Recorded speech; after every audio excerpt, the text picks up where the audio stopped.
आज लक्ष्मी तीर्थावर तू जो पवित्र हवन केला आहेस त्यामुळे मी प्रसन्न झालो आहे। बानू, या पवित्र तीर्थाच्या दर्शनाने आणि या होमामुळे तू खूप मोठ्या पुण्याची वाटेकरी झाली आहेस। आणि हेच संचित तुला शिवलोकात घेऊन जायला सहाय्यभूत होईल।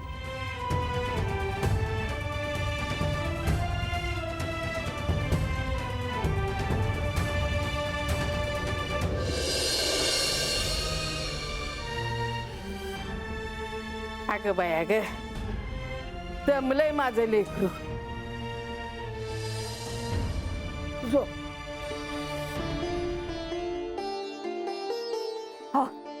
उठा। ए, काय करतेस? नाहीतर काय करावं मग? असं झोपून कसं चालल? पहाट होणार, बानूताई अजून आल्या नाही ती। अगं बाई, पाया पडतो तुझ्या, तोंड चालू नगस। असं कसं? त्यासनी असं एकलं सोडून आले असा बरं दिसतंय होय? तीच म्हणली ना जा म्हणून। पर आपल्याला कळाय हो का न ग?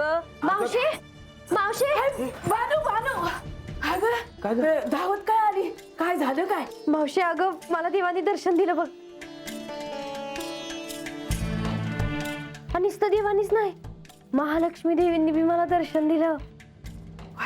म्हणजे तुला जी पाहिजे होतं तसंच झालं म्हण की। होय होय, मला दर्शन मिळालं, मला आशीर्वाद बी मिळाला, शिवलोकी जाण्याचं पुण्य मिळालं असं म्हणलं देव।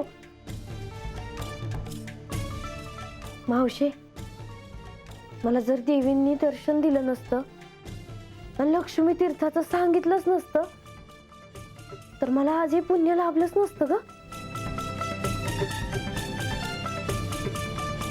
देवी, आज तुमच्या पायी मला हे समज ठाव झालं आहे बघा। तुम्ही जिथं असाल तर माझा यो नमस्कार घ्यावा जी।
माधवा, लक्ष्मी देवी आपण? होय देवा, आख्यानाला आता प्रारंभ होईल, त्यामुळे राजसभेत जाण्याआधी आपली भेट घ्यावी म्हणून आलो। आम्ही देखील तिकडेच निघालो होतो। काल बानूने केलेल्या होमामुळे आणि लक्ष्मी तीर्थाच्या दर्शनामुळे श्री मार्तंड भैरवांसह माझं देखील तिला दर्शन झालं। ह्यावेळी जरी तिला सत्य ठाऊक असलं तरीही तिने भक्तिभावाने केलेल्या प्रयत्नांमुळेच तिने हे पुण्य प्राप्त करून घेतलं आहे। आणि ह्यापुढे देखील कोणत्याही भक्ताने जर भक्तिभावाने हे सारं काही केलं तर त्याला पुण्य प्राप्ती होईल।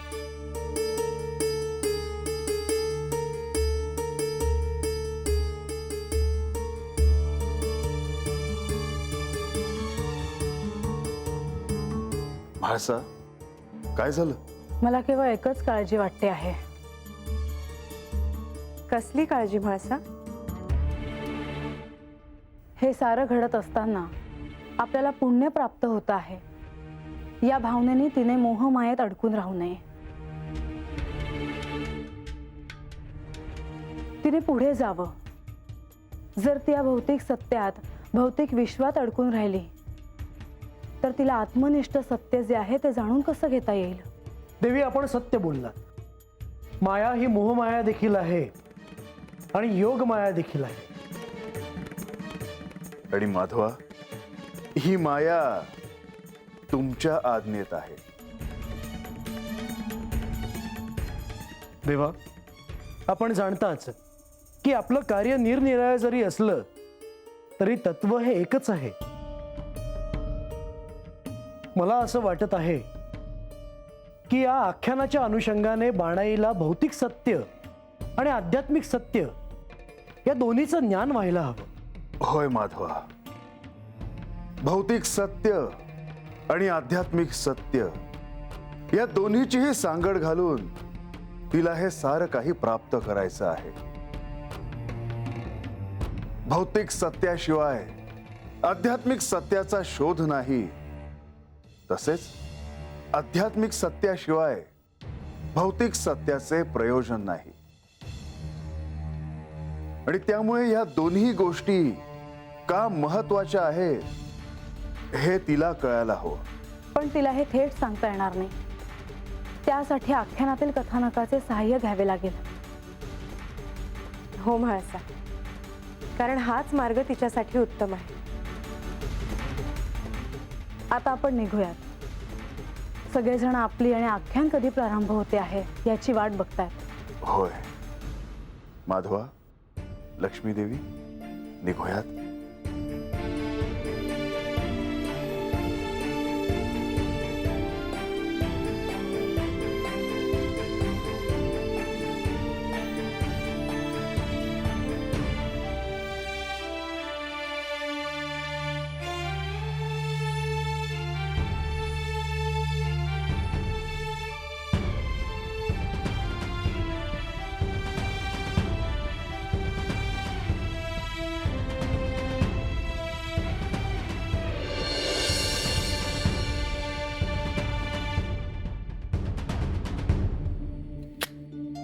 नारायण नारायण. देवा, आख्यानाला आरंभ करण्याची अनुमती असावी. महाराज, काय झालं बानू? महाराज, आज आख्यान सुरू होण्या अगोदर मला तुम्हासनी काय बाय सांगायचं आहे. आणि समद्यासनी बी. बानू, तुला काय सांगायचे आहे? मला ठाऊक आहे हिला काय सांगायचे आहे ते. नाही जी, तुम्हासनी ठाव नाही मला काय सांगायचं आहे ते. तुला पुन्हा तुझ्या स्थानाचा मुद्दा आख्यानात मांडायचा आहे, हो ना? मला वाटलंच होतं का तुम्ही मला असंच बोलणार. पर मला आज जे सांगायचं आहे त्या आख्यानात मला जागा मिळावी म्हणून नाही. कालच्याला तुम्ही मला जे दर्शन दिलं त्याबद्दल मला समद्यासनी सांगायचं आहे बघा.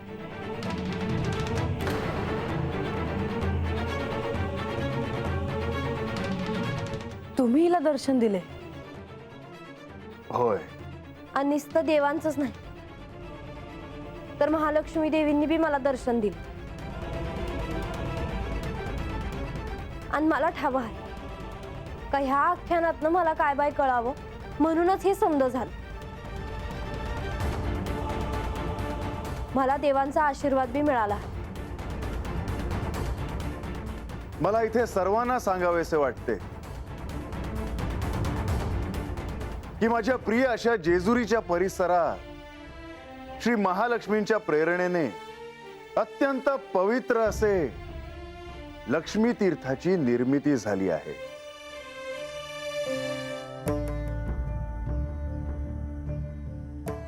जो कोणी भाविक मनोभावे श्रद्धेने ह्याचे पूजन करेल त्यांना श्री महालक्ष्मी देवी ह्यांच्यासह माझे दर्शन घडेल आणि त्यांचा कृपाशीर्वाद देखील लाभेल. ही तर अत्यंत आनंदाची वार्ता आहे. पण आज मला बानूला हे विचारायचे आहे की तिच्या आत्मज्ञानाच्या मार्गात तिला एवढंच प्राप्त झालं की अजून काही शिल्लक आहे? ते ठाव नाही जी. पर देवांचा जो आशीर्वाद मला मिळाला आहे तोच मोफ आहे माझ्यासाठी. आणि मला ठाव आहे का ह्या राजवाड्यामध्ये या आख्यानामध्ये मला माझी मानाची जागा मिळेलच.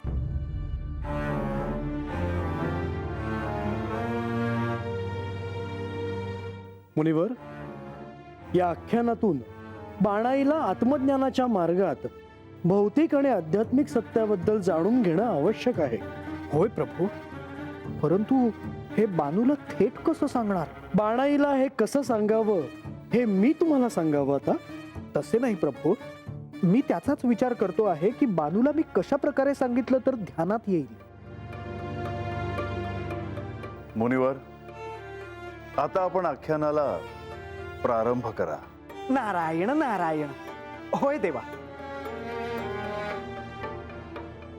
बानू, तुला जे दर्शन मिळालं ते तुझ्या आत्मज्ञानाच्या मार्गात तुला सहाय्यभूत ठरेल, परंतु त्याआधी तुला काही गोष्टी समजून घेणं आवश्यक आहे. कोणत्या जी? बानू, सत्याचे अस्तित्व जाणून घेण्यासाठी तुला भौतिक सत्य आणि आध्यात्मिक सत्य म्हणजे काय हे जाणून घ्यावं लागेल. भौतिक सत्य म्हणजे आपल्या समोर दृश्य स्वरूपात असतं, म्हणून ते अंतिम सत्य नाही हेही ध्यानात ठेव. या उलट आध्यात्मिक सत्य हे अदृश्य स्वरूपात असतं. मला काय बी कळालं नाही जी. नारायण नारायण. बानू, आता मी एक गोष्ट सांगणार आहे, ती तू लक्ष देऊन ऐक. त्यातून तुला हे सार जाणून घेण्यासाठी सहाय्य होईल.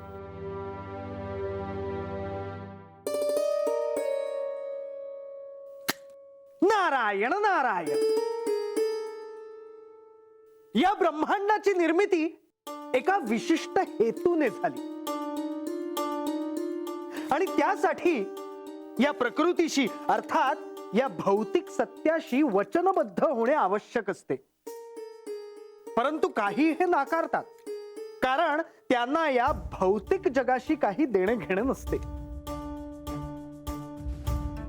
जसे मी स्वतः हा निर्णय घेतला होता,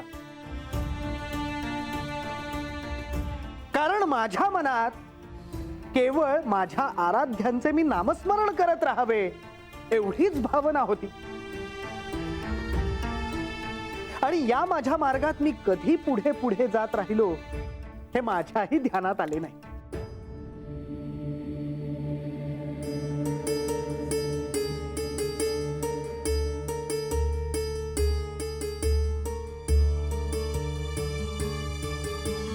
नारायण नारायण. शुभम भवतु. हे काय, तुम्ही सर्वजण कुठे निघाला आहात? आले ध्यानात. तुम्ही केवळ तुमचं नित्य कार्य करण्यात रममाण झाला आहात. ते करणं तुम्हाला क्रमप्राप्तच आहे, त्यामुळे तुम्हाला इतर गोष्टींबद्दल कसे कळणार? प्रकृतीशी वचनबद्ध होण्यात मला काहीही अर्थ दिसत नाही आणि म्हणूनच मी अविवाहित राहण्याचा निर्णय घेतला आहे.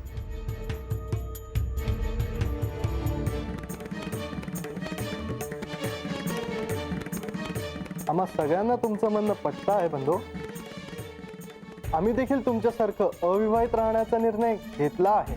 नारायण नारायण नारायण नारायण. साक्षात श्री ब्रह्मदेवांच्या पुत्रांना अर्थात माझ्या बंधूंना मी विवाह न करण्याचा मार्ग कसा योग्य आहे हे मी पटवून देत होतो. देवी, त्यांना ते पटलं देखील होतं. नारायण नारायण. होय प्रभू, आपण तर सारे काही जाणता. नारद मुनींनी जो निर्णय त्यांच्या पुरता घेतला होता तो ब्रह्मदेवांनी कदाचित मान्यही केला असता. परंतु ज्यांनी ह्या साऱ्या सृष्टीची निर्मिती काही हेतू पुरस्सर केली होती ते श्री ब्रह्मदेव, त्यांचेच पुत्र त्यांच्या कार्यापासून दूर जाताना त्यांना दिसत होते आणि म्हणून त्यांना राग येणे हे स्वाभाविक आहे.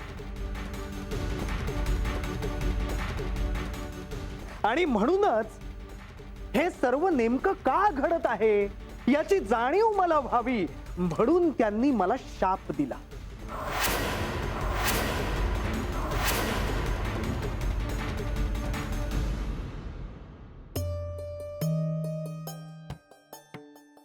नारदा, नारायण नारायण. प्रणाम पिताश्री. पिताश्री, आपण मला बोलवलेत? होय नारद, कारण तू हे जे कृत्य केलेलं आहेस ते अक्षम्य आहे. परंतु पिताश्री, माझ्या हातून असा काय अपराध घडला? नारदा, तू हे विसरलास की ह्या सृष्टीत प्रत्येकाच्या असण्याला एक अर्थ आहे. जसे तुझ्या अस्तित्वाला अर्थ आहे. तुझ्या मुखी सतत असणारे श्री नारायणाचे नाम हे जसे. होय परमपिता, आणि ते आपल्या सर्वांना याचे स्मरण करून देते की जोवर आपण या मायेच्या मोहात अडकून आहोत तोवर आपल्याला दैवी अनंताच्या परमसुखाची जाणीव होणे शक्य नाही. सत्यवचन नारद. जर तुला हे ठाऊक आहे तर तुला हे सुद्धा ठाऊक असायला हवे की या ब्रह्मांचे रूप जाणून घेण्यासाठी, या प्रकृतीशी संयोग करण्याच्या हेतूने मी माझ्या पुत्रांची निर्मिती केली. त्यांना विवाह करण्यास प्रोत्साहन दिले. विवाह हे भौतिक वास्तवाशी संबंध जोडण्यासाठी वापरलेले एक आध्यात्मिक रूपक आहे. त्याने या ब्रह्मांडाची रचना होते. आणि असे असताना त्या कार्यासाठी निघालेल्या माझ्या पुत्रांना, अर्थात तुझ्या बांधवांना, त्यांचे कार्य करण्यापासून तू परावृत्त केलेला आहेस. परंतु नाही नारदा, तुझ्या हातून अक्षम्य अपराध घडलेला आहे. त्यामुळे जोवर तुला खऱ्या मायेचे मोल कळत नाही तोवर तू या भौतिक जगात अडकून पडशील.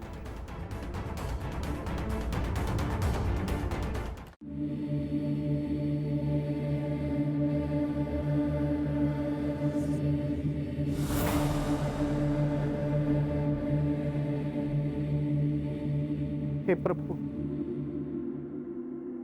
हे माते, मला मार्ग दाखवावा.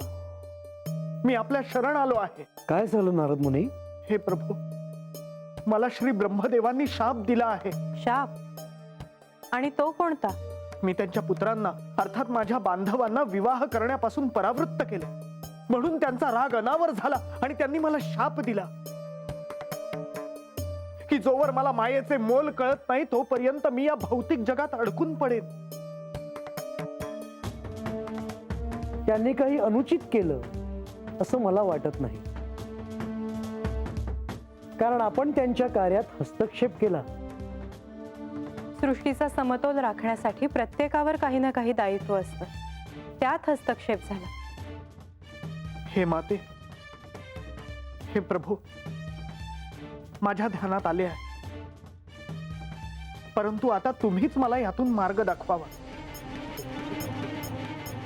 नारद मुनी, मी तुम्हाला मायेचा अर्थ नक्की सांगेन. परंतु काय प्रभू? नारद मुनी, मला तहान लागली आहे.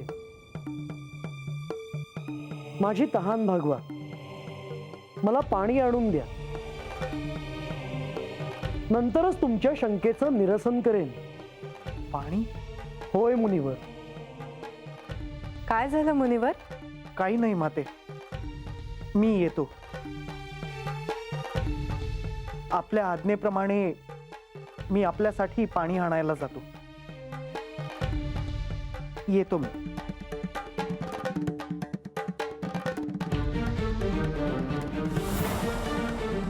देवी, आता वेळ आली आहे ती नारद मुनींना मायेची महती कळण्याची,